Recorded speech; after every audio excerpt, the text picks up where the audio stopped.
mail ça qui c'est fanclub zafem à commercial gmail.com. N'importe monde qui remplit conditions yo ka participer dans concours ça qui baptisé la ligne à cadence soleil comme pour un hommage à petit album ça qui c'est la ligne à soleil qui mani va garantir son crédibilité concours qu'a bien la donne yon série figure publique dans monde qui tirer l'haïtien parmi yo Tamara Suffren, Raoul Denis Junior Ditira, John Wesley Delva à Clément Belize dit Keke qui maniga santé profiter pour des précisions sur processus sélection trois gagnants yo qui a fait sous base publique là à appréciation même jury yo. On est capable de choisir n'importe musique sous album là. Donc nous pas une musique qui est bien définie pour nous dire là, mais qui s'accueille. Premier niveau vote là, il y a deux aspects là-dedans. Il y a vote public là qui c'est 60%. Le like, comment et puis partage. Et puis 40% de juge. Maintenant, 5 personnes qui ont plus de votes, donc le ça, c'est juge même qui a bien 100% de votes 5 personnes. Qui va dire, mais qui est-ce qui est premier, mais qui est-ce qui est deuxième, mais qui est-ce qui est troisième, et ainsi de suite. Alors, premier qui s'accueille, premier prix,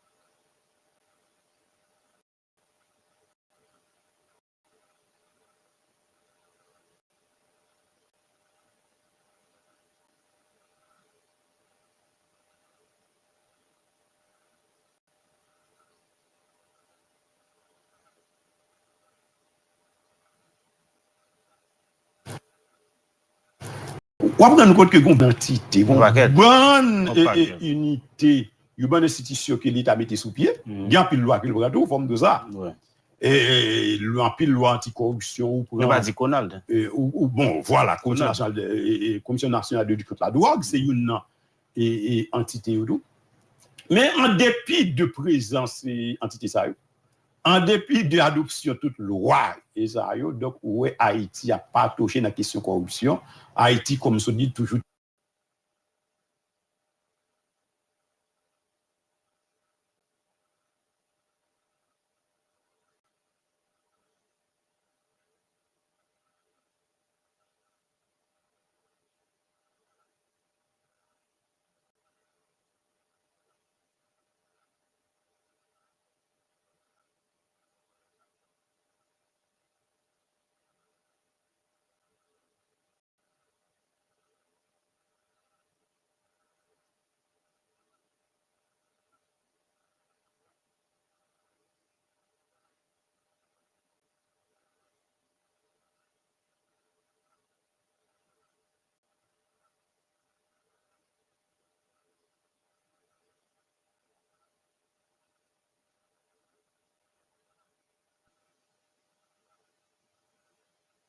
pas conseillé. Mais pourtant, ULCC, c'est comme moi d'où, c'est institution par excellence à nouvelle corruption.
His fall from power is the latest turn in what has been a tumultuous few months for French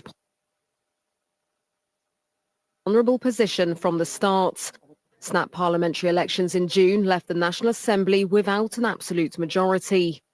Macron will address the nation on Thursday evening. He's expected to appoint a new prime minister very quickly, potentially as early as this weekend. But any new face will come across the same challenges as Barnier in a divided parliament.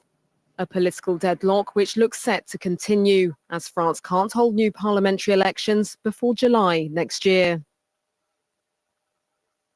The group of leftist parties that make up the largest single bloc in the National Assembly tabled the no-confidence vote that was supported by the far right. Well, France 24's Clovis Casali earlier spoke with Nathalie Ozoil from the far left, France Unbowed. The French government has been toppled by this vote of no confidence, pushed by your bloc, Nathalie Ozoil. You're an MP for the Hérault in the south of France, and you're a member of France Unbowed, the radical left party. Do you believe tonight that France is heading in uncharted waters into uncertainty? Well, first, today is a historical day because Michel Barnier and his government were ousted, toppled, because of the no-confidence motion we lodged with the New Popular Front and La France Insoumise, France Unbowed. So it is anything but an ordinary political fact. And so now we will measure the consequences of this, but it was inevitable. Since the moment Emmanuel Macron decided to disregard the results, the democratic results issued from the vote on July the 7th, well, Michel Barnier has always been an illegitimate prime minister because his party was got only 6% in the last legislative elections. So now it's time to have the voice of the people heard at last, because what Emmanuel Macron has done for months is never listen to the voice of the people. And tonight, this is the result. The French President Emmanuel Macron, who has announced, his entourage has announced that he will be addressing the French people this Thursday evening. What are you expecting from that address? I heard he might appoint a new prime minister as quickly as possible. But the thing is, you cannot just skip or jump from one crisis to another. Who's going to be the prime minister? It cannot be a prime minister from one of the parties who just got ousted tonight. This is not possible. This would be another provocation. Enough with Macron's provocations. He must now respect the democratic result and the voice of the people. And so what we say is he is the only person responsible for the chaotic situation in France, and he must leave. And tomorrow evening, Jean-Luc Mélenchon will address the French people as well. Thank you very much, Nathalie Ozoil. The French president, who's already ruled out resigning, he says it's pure fiction, but he will be addressing the French people this Thursday with possibly the name of the next prime minister. That's France 24's Clovis Casali speaking with Nathalie Ozoil from the far left France Unbowed party. She was asking who could be the next prime minister. Well, the president's options are limited, as he's not allowed to call another snap vote in the National Assembly until next June, 1 year on from the last vote. So he must pick from among the MPs already in place. Antonia Kerrigan takes a look at what options are before him. In uncharted territory, Emmanuel Macron is under pressure to act fast. He could name a technocratic government to hold the fort until next July, when fresh elections can be held. Or he could reappoint at the helm of a caretaker government. But to move the needle at the Assembly, the president may seek new blood. The name Sébastien Lecornu has been on many lips. His political DNA is right-wing Republican, but he served as defense minister under Michel Barnier, Gabriel Attal and Elisabeth Borne, weathering many a storm and becoming part of Macron's inner circle. But how would he break the parliamentary deadlock? Then there's Bruno Retailleau, also from the Republican Party, appointed Interior Minister in September with a promise to restore order and toughen up on migration. His appointment will be a sharp right turn, but he might command the votes of those 125 National Rally MPs who have held the Barnier government to ransom. François Bayrou, on the other hand, president of the Democratic Movement and a staunch ally of the president, has been mooted as a centrist option. But can a member of the presidential coalition shift the balance in parliament?